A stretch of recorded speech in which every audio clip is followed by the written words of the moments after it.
എല്ലാവർക്കും നമസ്കാരം. നാളെ അത്തമാണല്ലോ. അപ്പോൾ ഞങ്ങൾ എല്ലാ പ്രാവശ്യവും ബന്ദിപ്പൂ വാങ്ങിക്കുന്ന കടയിൽ നിന്നാണ്.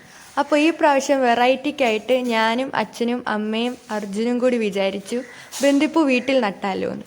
ഞങ്ങൾ ഗ്രോ ബാഗുകളിൽ 100 മൂട് ബന്ദിപ്പൂവാണ് നട്ടത്. ഞങ്ങൾ 2 സ്റ്റേജായിട്ടാണ് നട്ടത്. ഒന്ന് ജൂലൈ 10-നും നട്ടു, പിന്നെ ജൂലൈ 15-നും നട്ടു. ജൂലൈ 10-ന് നട്ടതെല്ലാം പൂവിട്ടു. പക്ഷേ ജൂലൈ 15-ന് നട്ടത് ഇപ്പോഴും പൂവിടുന്നതേ ഉള്ളൂ, മൊട്ട് വന്നതേ ഉള്ളൂ.